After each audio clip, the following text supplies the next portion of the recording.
여러분들 그 교재에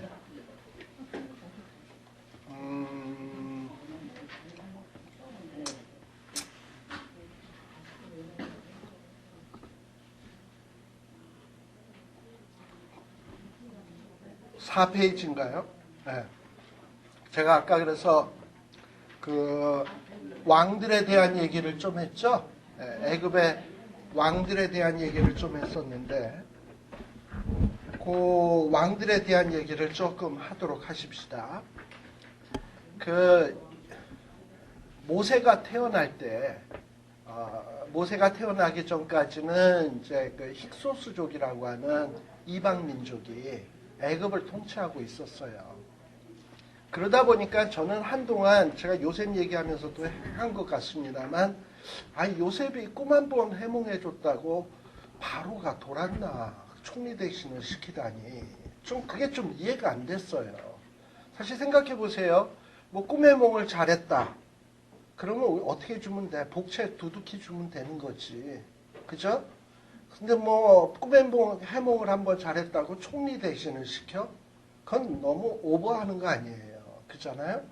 그런데 그럴 수밖에 없었던 이유 중에 하나가 애굽의 힉소스족은 이방 민족이니까 항상 애굽 사람들이 두려워. 언제 독립운동할지. 그러니까 애굽 사람을 못 믿는 거야.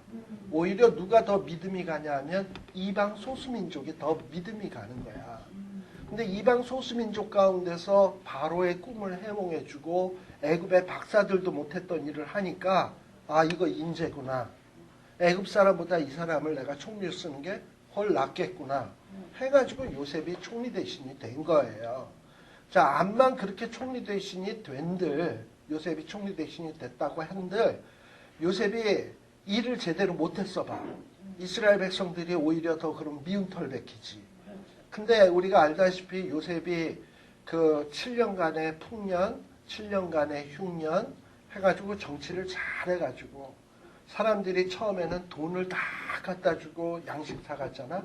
그래서 애굽의 돈이 다 바로의 궁궐에 들어오게 되고 또 돈이 없으니까 이제 그 사람들이 뭘 갖고 와? 집, 전토 또 다 갖고 와서 곡식으로 받고 갔잖아. 그러니까 집, 전토도 누구게 되고 바로게 되고 그 다음에는 이제 바꿀 게 없으니까 사람들이 다 뭐해? 자기 몸 노예 되겠다고 자청해서들. 그래가지고 모든 애굽의 사람들이 뭐가 됐어? 힉소스족 바로에게 다 종이 돼버린 거예요. 누가 이렇게 만들겠습니까? 힉소스족 밑에 애굽 사람이 이렇게 무릎 꿇릴 수 있는 사람이 누가 있었겠어? 그렇잖아요. 요셉의 덕인 거지. 그러니까 힉소스족인 사람들은 다 이스라엘 백성에 대해서 특히 요셉에 대해서 고마움을 느낄 수밖에 없는 거예요. 그렇기 때문에 이스라엘 백성들을 선대할 수밖에 없고 잘 보살필 수밖에 없었어. 그 덕에 이스라엘 백성들은 어떻게 되었다? 엄청나게 하나님의 약속대로 그 인구가 불어나고 하늘의 별처럼 땅의 티끌처럼 많아지게 되었다. 그러니 하나님은 아브라함에게 했던 약속을 이루시기 위해서 이렇게 힉소스족이라고 하는 족속도 사용하시고 요셉도 사용하시고 그리고 애굽의 백성들 또는 이런 자연의 그 풍년, 흉년 이런 것들 기후도 역사하시고 해가지고 이스라엘 백성들에게 향하신 하나님의 약속을 이루어 가시는 거예요. 그렇다면 우리 하나님이 오늘 우리에게 향하신 약속을 이루시기 위해서도 하나님은 필요하다면 이런 자연의 기후도 사용하실 것이고 필요하시다면 세계의 정권에 가장 힘있는 자도 사용하실 것이고 그래서 우리를 위해서 다 그 역사를 이렇게 몰아서 분명히 우리에게 향하신 하나님의 뜻을 이룰 겁니다. 이게 바로 성경이 얘기하고자 하는 거예요. 자, 그런데 어쨌든 아하모세라고 하는 애굽 사람이 힉소스족에게 계속 시달림을 받다가 이래서는 안 되겠다. 애굽이 민족 자존심이 있지. 그래가지고 그 애굽의 그 남부 지역, 애굽은 북부가 그 지중해 쪽이고 남부 지역은 저 내륙 쪽이에요. 남부 지역의 더베라는 곳에서부터 혁명을 일으켜가지고 이 북쪽 지방까지 다 장악을 하면서 독립을 해버린 거야. 그래가지고 이분들이 이 양반들이 뭐냐면 이제 이 힉소스족에게 자기네들이 몇백 년 동안 지배받은 것에 대해서 아주 치욕의 역사로 생각을 하기 때문에 우리도 일제 36년 하면 치욕의 역사 아닙니까? 치욕의 역사라고 생각을 하기 때문에 그 친익 청산을 얼마나 철저히 했는지 몰라. 그래가지고 이 역사가들이요, 이 애굽의 그 힉소스족이 다스리던 시대에 어떤 역사적 자료가 있나 찾아보려고 하면 없어. 다 부숴버리고 불태워버리고 망가뜨려버렸어. 그래서 심지어는 이스라엘 백성이 거기에 400년을 살았다면, 뭔가 400년을 살았다면 그 흔적이 남아있을 거 아니에요. 그 흔적마저도 지워버리는 거야. 그 왜 그러느냐? 자기네들이 그 애굽이 대단한 민족인데 이방 민족에게 지배받았던 거가 용납이 안 되는 거예요. 그래가지고 그렇게 해서 이스라엘 백성들이 애굽에 살았던 잔재마저도 싹 지워버리는 거야. 그래가지고 많은 학자들이 이 당시에 이 모세 시대에 어떤 그 힉소스족의 그 요셉에서부터 내려오던 그 역사를 좀 알고 싶어도 알 길이 없어. 이게 이스라엘 백성들이 400년 동안 애굽에서 어떻게 생활했는지 그 생활에 대해서 좀 알고 싶어 하는데 알 길이 없는 거예요. 그 정도로 애굽 사람들이 그 모든 역사를 지워버렸어요. 그런데 어쨌든 우리가 이제 좀 알 수 있는 게 뭐냐 하면 요셉을 알지 못하는 새 왕이 등장하면서부터 그거는 자기네들의 애굽 사람의 입장에서 보는 민족의 영웅 아니겠습니까? 그 다음서부터의 기록은 좀 상세히 나와. 그러니까 그래서 이 모세 시대에 대해서는 조금 알 수가 있어요. 근데 이 아흐모세라고 하는 사람이 1584년에 이제 이 애굽을 통일하면서 이제 왕으로 등극을 하게 되는데 이분이 했던 가장 중요한 일 중에 하나가 뭐냐면 힉소스족을 다 내쫓는 거고 힉소스족에 빌붙어서 살았던 사람들을 청산하는 일이었습니다. 근데 이 사람의 이제 아들이 누구냐면 아메노텝 1세라고 하는 아들이 하나 있어요. 아메노텝 1세. 자, 여러분들 그 교재 4페이지에 나와 있는 내용이에요. 근데 이 아메노텝 1세는요, 아들이 없어. 딸만 하나 있어. 딸만. 문안동료 딸만 하나 있어.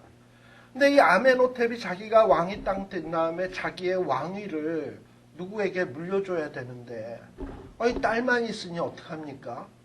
그래가지고 사위를 하나 들여가지고, 딸과 결혼을 시켰는데, 그 사위의 이름이 터트 모세라고 하는, 사위를 하나 맞아들이게 됩니다. 자, 그래서 이 터트 모세와 아메노텝 1세 사이에 아메노텝 1세의 딸과 터트 모세 1세 사이에 결혼을 해서 낳은 자식이 이제 또 누구냐? 그렇게 해서 이제 결혼을 해서 애를 낳았는데 그 애를 낳았는데 또 역시 아들이 없이 또 딸만 하나 낳았어. 그 딸이 누구냐면 핫셉수트라고 하는 딸입니다. 근데 이 핫셉수트가 누구냐 하면은 우리가 소위 그 출애굽기에 보면 모세를 입양한 바로의 공주, 바로의 공주가 핫셉수트라고 하는 여자예요. 자, 그러니 이 여자는 원래 그 왕의 문함동료로 태어난 딸이야. 그러니까 아들이 없으니 만일에 이 여자가 아들로 태어났다면 애굽에 뭐가 될 뻔했다? 바로가 될 뻔했던 여자인 거예요. 핫셉수트. 근데 이 여자가 그러니까 바로의 공주 하니까 우리가 좀 끝발이 좀 약해 보이는데 바로의 공주가 아니라 바로의 문함동료 외동딸이나 마찬가지예요. 그러니까 그 왕이 될 뻔한 딸이에요. 그런데 이 역시 근데 또 애굽은 여자가 왕이 될 수는 없거든. 그래가지고 이제 이 핫셉수트가 결혼을 해요. 결혼을 해가지고 결혼한 사람이 누구냐 하면 터트모세 2세라고 하는 남자와 결혼을 했는데 자, 그렇게 결혼을 했는데, 역시 애가 없어, 핫셉수트는. 핫셉수트는 애가 없는 거야. 그러다 보니 얼마나 마음고생이 심했겠습니까? 그런데 이 토트모세 2세가 핫셉수트의 남편이 애가 없으니까 궁녀에게서 애를 하나 낳아. 그러니까 핫셉수트의 아들이 아닌 거지. 그쵸? 그러니 얼마나 속이 상해. 그러던 와중에 이 핫셉수트가 누구를 입양한 거냐면 모세를 입양한 거예요. 자, 그러니 모세의 아들과 이 터트모세 2세에게서 태어난 궁녀의 아들, 가 차이는 소위 이런 걸 뭐라 그래? 정적 관계라고 얘기할 수 있죠. 정적 관계가 되는 거야. 그러던 가운데 이 터트모세 2세 하셉스투의 남편이 일찍 죽어요. 일찍 죽으니까 이제 그 하셉스투는 뭡니까? 왕이 없는 왕비잖아. 그런 걸 뭐라 그래? 대비라 그러죠. 대비마마가 되고, 모세는 뭐예요? 자기 아들이니까는 그야말로 잘만 하면 왕자로도 만들 수 있는 상황인 거야. 근데 그러던 상황 속에서 모세가 어떻게 된 거냐면 애굽 사람을 쳐 죽이고, 그리고 그 정적은 그때가 벌써 모세가 나이 40 아닙니까? 정적도 어느 정도 나이 3, 40이 넘었을 거 아니에요. 그러던 가운데 모세를 어떻게 해서든지, 모세는 하셉스투, 그러니까 진짜 왕통의 적자의 아들이고 자기는 궁녀의 아들이고, 이러니까 한 끗발 밀리는 거 아닙니까? 근데 그러던 상황에서 애굽에서 모세가 사고를 쳤다라는 것이 얼마나 호재겠어. 그렇죠. 그러니까 또 모세도 얼마나 위기겠어. 도망간 거예요. 미디안으로. 그러니까 여러분들 보세요. 모세가 근데 어쨌든 나이 40세 될 때까지는 얼마나 잘 컸겠나 하는 걸 생각할 수 있죠. 최고의 실권자, 그 엄마 밑에서, 그 왕보다도 더 끝발이 있는 여자 밑에서 큰 거예요. 그러니까 하나님은 이스라엘 백성들을 애굽 땅에서 구원해낼 때 구원자, 인도자를 어떤 사람을 만든 거냐? 그 당시에 세계에서 최고의 나라가 어디야? 이집트겠지. 그보다 더 잘난 나라가 없겠지. 이집트고, 이집트에서 제일 집안 좋은 데가 어디야? 왕집이지. 그 다음에 거기에서도 또 왕자지. 왕립대학에서 왕의 교육을 40년 동안 배운 사람이 모세예요. 그러니까 왕제로서의 교육을 받은 거예요. 애굽을, 전 세계를 통치할 왕의 제목으로 교육받은 사람이 모세야. 그걸 생각하셔야 돼. 그러니까 하나님은 이스라엘 백성들을 광야로 인도해서 그들을 40년 동안 돌보도록 하기 위해서 지도자도 미리미리 그렇게 준비를 시킨 거야. 준비를 시키시고, 자, 왕의 교육만 받으면 돼? 안 되죠? 자, 하나님의 백성의 리더의, 하나님의 백성의 지도자의 덕목 중에 하나는 뭐냐면, 왕의 제목에 어떤 이런 통치력, 통찰력, 정치력 필요하지만 무엇보다도 겸손해야 돼.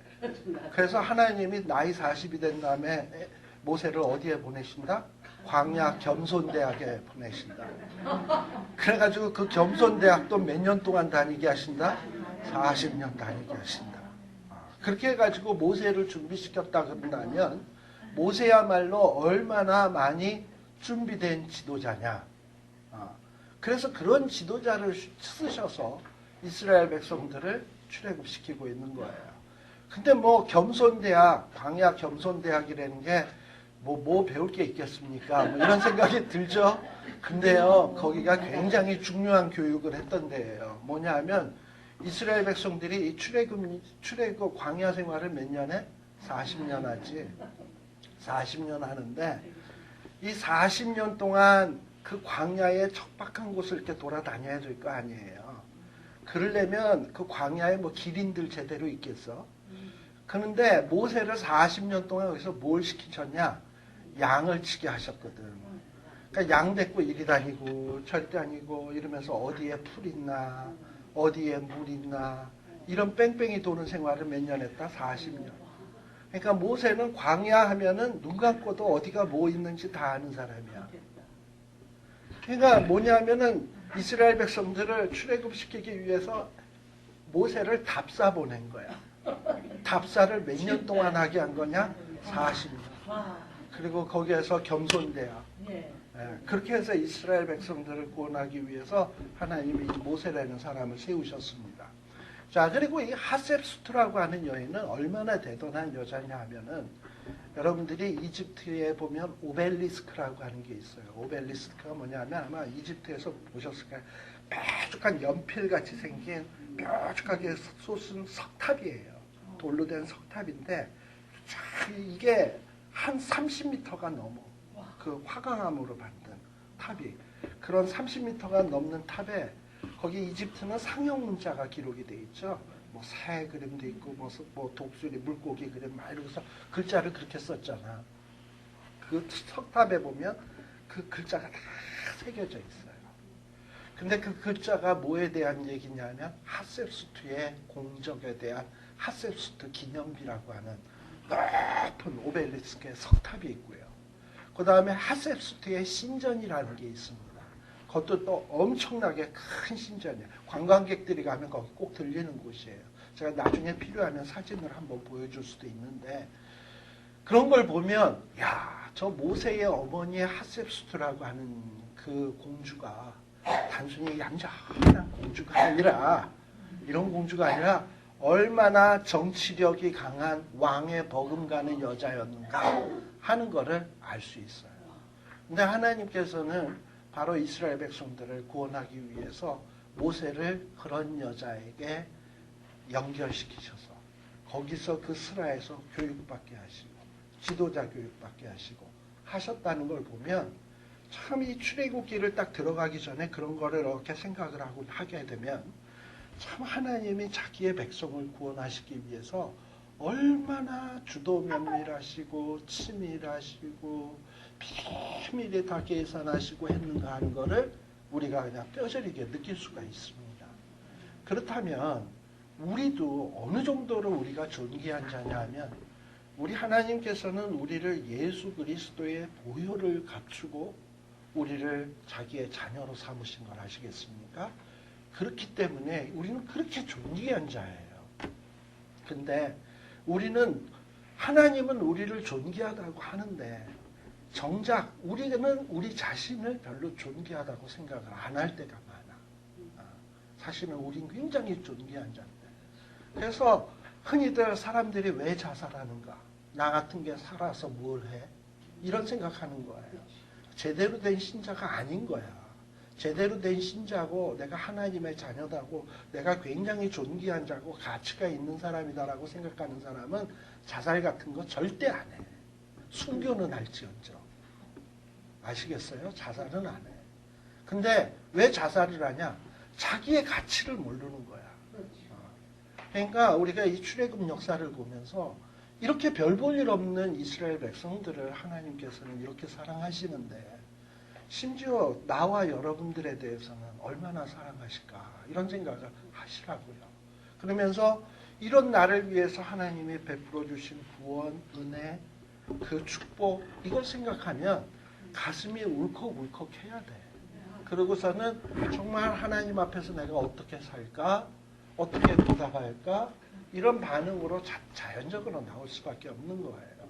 그래서 이스라엘 백성들이 이 출애굽, 이 모세 오경 가운데 이 출애굽이라고 하는 한 산을 넘는 것은 굉장히 중요한 의미를 갖는 거예요. 이걸 잘 정복을 해야, 잘 소화를 해야 하나님 백성다워질 수가 있는 거예요. 이게 안 되면 감격도 없고 예배도 없어. 늘 불평불만인 거야. 왜 민수기 때 이스라엘 백성들이 왜 이렇게 그토록 불평 많고 불만이 많았냐? 출애굽기가 제대로 공부가 안 돼서 그래. 아시겠어요? 그래서 그런 걸 여러분들이 기억을 하시고 그래서 이렇게 하나님께서 이스라엘의 왕조에 대해서도 이렇게 역사를 하셨구나.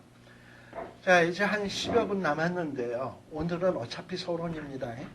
자, 그러면 도대체 이스라엘 백성들이 이 출애굽을 하게 된 것은 얼마인가 하는 것들을 이제 조금 생각을 해야 되는데 우리가 흔히 이스라엘 백성들이 애굽 거한 기간이 몇 년이라고 그랬죠? 400년이라고 얘기했죠. 우리는 이렇게 400년이라고 철떡같이 믿어요. 철떡같이 믿고 여기에 대해서 전혀 의심을 하지 않는데 간혹 학자들 가운데 심지어 어떤 사람은 이스라엘이 애굽에서 400년 지냈다는 건 아까 애굽 사람들이 막 역사를 다 지웠다 그랬잖아. 역사 증명 자료가 없으니까 그건 이스라엘 백성들이 자기네 민족을 미화시키기 위해서 자기네들이 애굽에서 살다가 나와가지고 가나안 땅을 정복해서 나라를 세웠다. 자기네들 그 건국 신화를 만들기 위해 꾸며낸 이야기다. 실제 애굽에서 살았던 적이 없다라고 주장하는 자유주의 학자들도 있어요. 또 어떤 사람들 가운데서는 이스라엘 백성들이 400년 동안 애굽에 살았다고 하는데 그게 아니라 실질적으로는 한 215년밖에 안 살았다. 400년 산 건 아니다. 이렇게 얘기하는 사람도 있어요. 근데 우리는 어떤 생각을 해야 되냐? 성경대로 400년 살았다라고 해야 되는데 그거에 대한 얘기를 한번 해볼게요. 여러분들 출애굽기 12장 40절 보십시오. 출애굽기 12장 40절에 보면 여러분들 교재에는 5페이지에 나오는 내용이에요.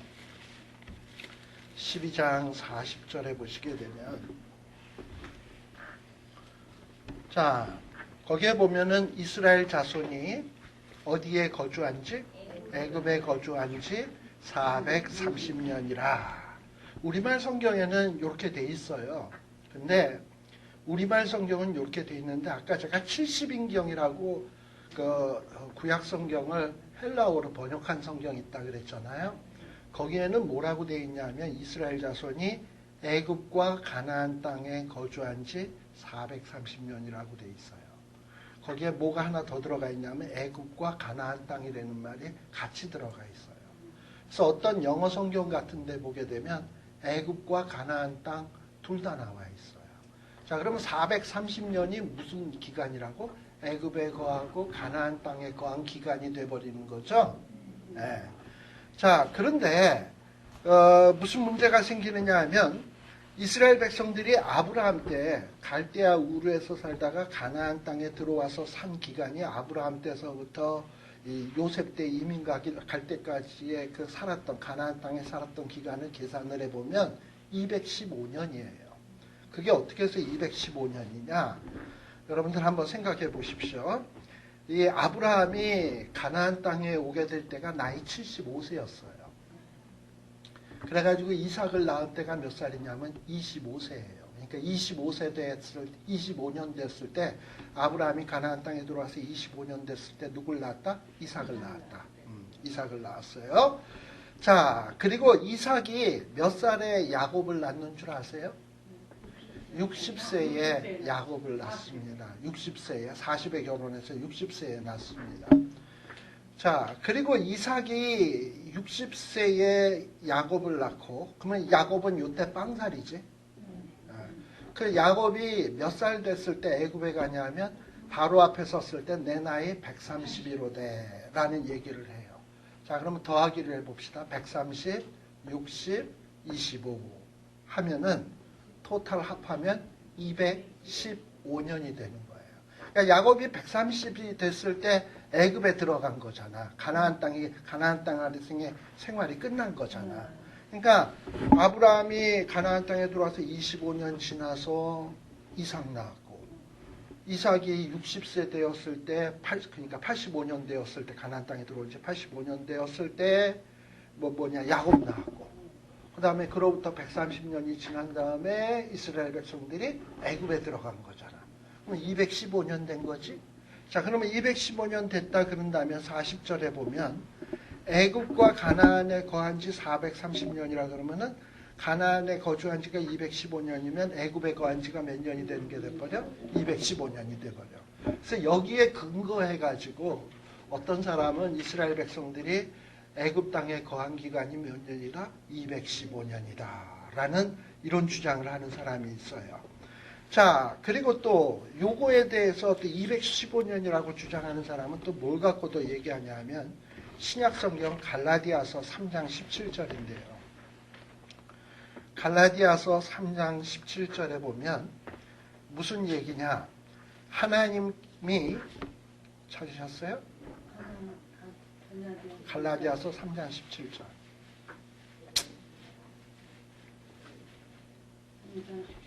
예. 자, 갈라디아서 3장 17절.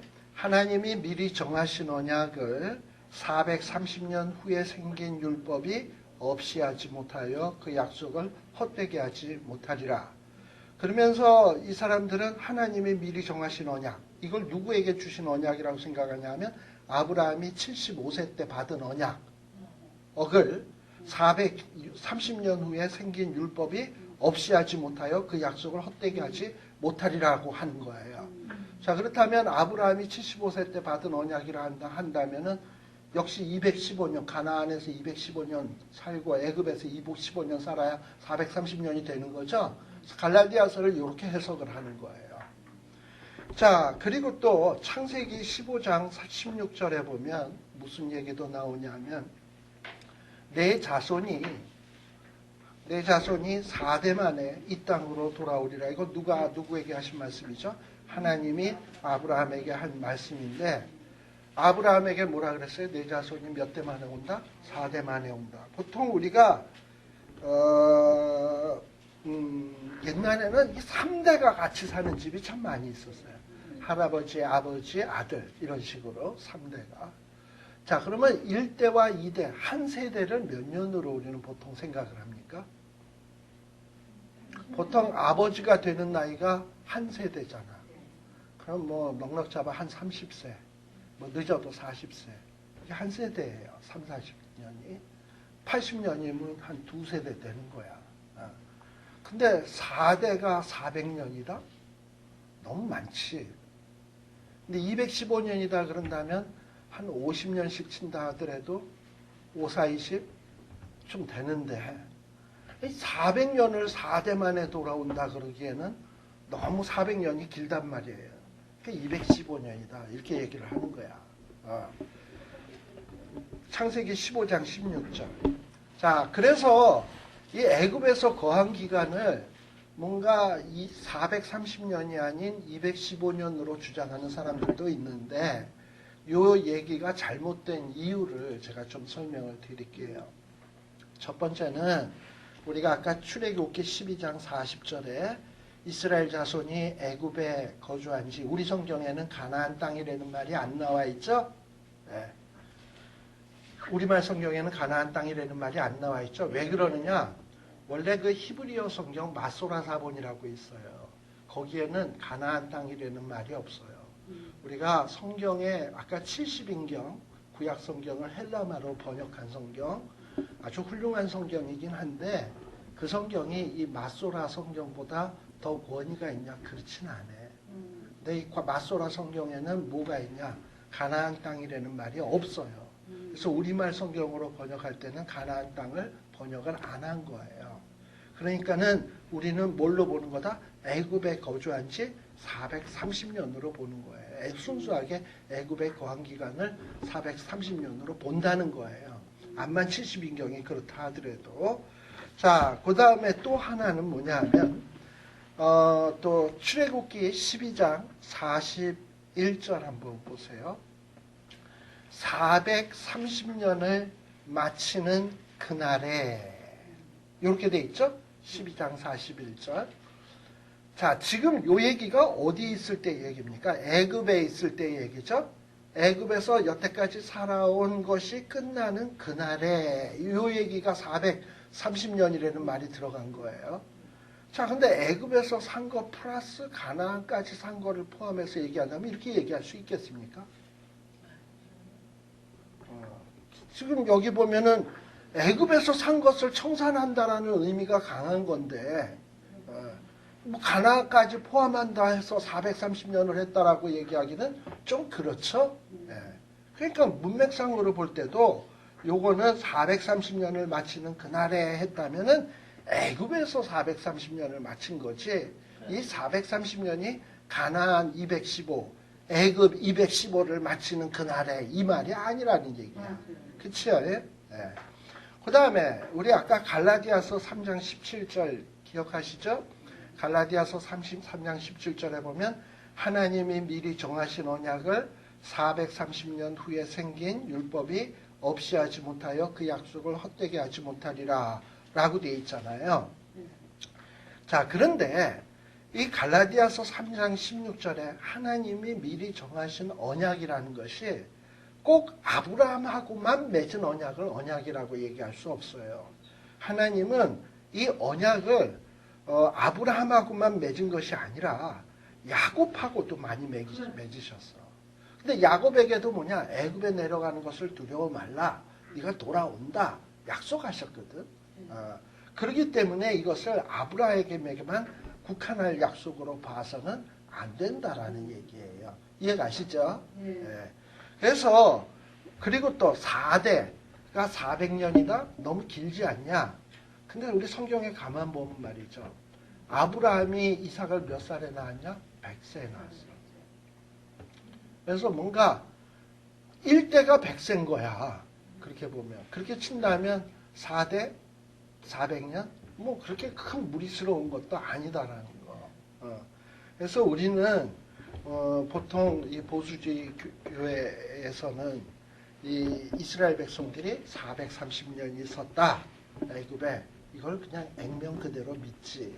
430년 있었던 건 뭐 신화라든지 아니다 215년으로 줄인다든지 이런 거는 있을 수 없는 일이다 라는 거를 여러분들이 기억을 해 두시길 바라요.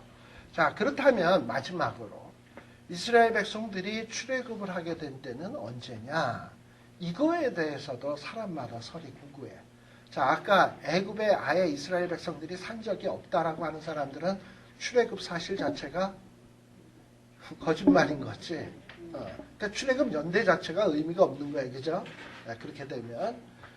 근데 그렇게 아예 출애굽 연대 자체 안 믿는 사람도 있고 또 어떤 사람은 출애굽 연대를 아까 215년으로 애굽에 살았던 걸 215년으로 보는 사람과 400년 살았다는 사람과는 연대 차이가 날 수밖에 없잖아요. 200년 정도가. 그래가지고 우리는 보수주의 교회에서는 한 1446년이 BC, 1446년이 출애굽 연대로 보는데 어떤 좀 리버럴한 계통에서는 뭐 한 1200년도, 1300년도로 이렇게 훨씬 후대로 보는 사람들이 좀 있어요. 근데 우리가 왜 1446년으로 보느냐? 그 중요한 근거 구절 하나. 열왕기상 6장 1절 한번 보세요. 왕상 6장 1절.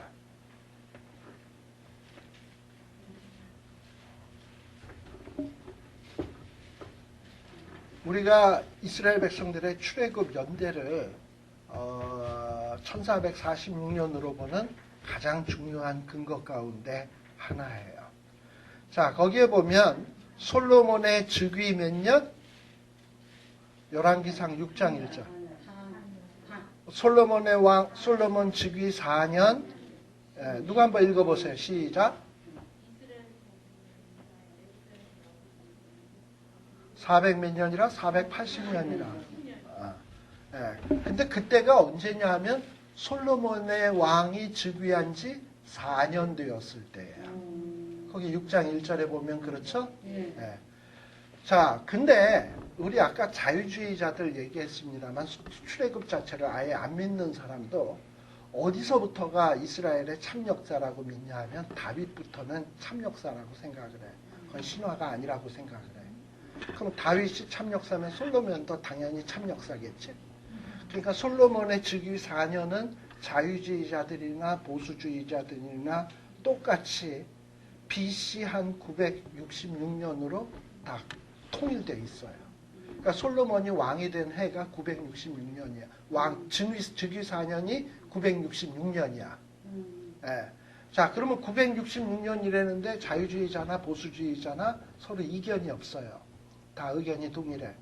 자, 그런데 거기 왕상 6장 1절에 보면 솔로몬의 즉위 4년이 이게 솔로몬의 성전이 건축되었을 때거든요. 근데 이때 966년에 출애굽한 지 몇 년 되었다라고? 480년 되었다. 그럼 966 더하기 480 하면 어떻게 돼요? 1446 되는 거예요.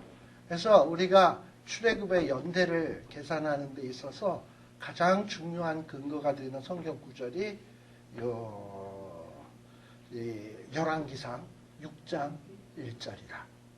왜냐하면 솔로몬이 그 즉위에서 4년 된 거에 대해서는 자유주의자나 보수주의자나 서로 다 동일하게 의견이 일치하는데, 그런데 그로부터 몇 년 전에 출애굽했다라고 성경에 기록하냐면 480년 전이라고 되어 있으니까 이거에 근거해서 우리는 1446년이다라는 출애굽 연대를 추정을 하게 되는 거예요. 자, 그래서 이스라엘 백성들이 출애굽했을 때가 BC 1400년대구나 이렇게 생각을 하시면 이게 얼마나 엄청난 일인가 하는 것을 알 수 있습니다. 그래서 이런 엄청난 출애굽 사건에 대한 이야기를 우리가 다음 주에서부터 계속해서 공부해 나가도록 하겠습니다. 기도하겠습니다. 하나님 아버지 감사합니다. 예수님 오시기 전 1446년에 우리 하나님께서 정말 자격 없고 아무런 가치도 없고 하나님 앞에 사랑받을 이유가 없는 그러한 백성들을 오로지 조상들에게 약속했던 그 약속에 근거하시어서 그들을 끄집어내시는 출애굽의 이야기들을 이제 우리들이 살피려고 합니다. 하나님 아버지, 이 출애굽 이 말씀을 읽으면서 정말 하나님의 은혜가 얼마나 큰가 위대한가 하는 것을 우리들이 깨닫도록 하여 주시옵소서. 또 나를 향하신 하나님의 계획이 얼마나 대단한 것인가를 다시 한번 되새길 수 있는 저희들 되기를 원합니다. 그리하여 이 말씀 통해서 더욱더 하나님의 사람으로 온전해질 수 있는 저희들 되게 하여 주시옵소서. 예수님 이름으로 기도드립니다. 마치겠습니다.